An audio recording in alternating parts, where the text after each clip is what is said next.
సిద్దిపేట జిల్లా గజ్వేల్లో double bedroom లబ్ధిదారుల ధర్నా ఉద్రిక్తంగా మారింది. 2 ఏళ్ల క్రితం ఇండ్లు కేటాయించినా ఇప్పటికీ పట్టాలు ఇవ్వలేదంటూ గజ్వేల్లో ఐఓసీ కార్యాలయాన్ని ముట్టడించారు మహిళలు. పట్టాలతో పాటు ఇండ్ల పొజిషన్ చూపించాలని డిమాండ్ చేశారు. ఈ ధర్నాలో ఓ మహిళ సొమ్మసిల్లి పడిపోవడంతో ఆమెను హుటాహుట్న గజ్వేల్ ఆసుపత్రికి తరలించారు. శుక్రవారం కలెక్టర్తో మాట్లాడి పట్టాలు పంపిణీ చేస్తామని అధికారులు హామీ ఇవ్వడంతో ఆందోళనలు విరమించారు.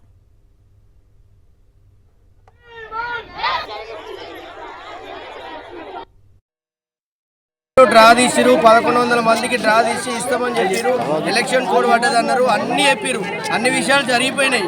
మళ్ళీ ఇప్పుడు కూడా 2 months కింద ఆర్టీఓ మేడము మాట్లాడి కలెక్టర్తో మొత్తం మాట్లాడినాము. మీ డబుల్ బెడ్రూమ్ మీకు ఇప్పిస్తాము, 100% మేము చేస్తామని చెప్పారు.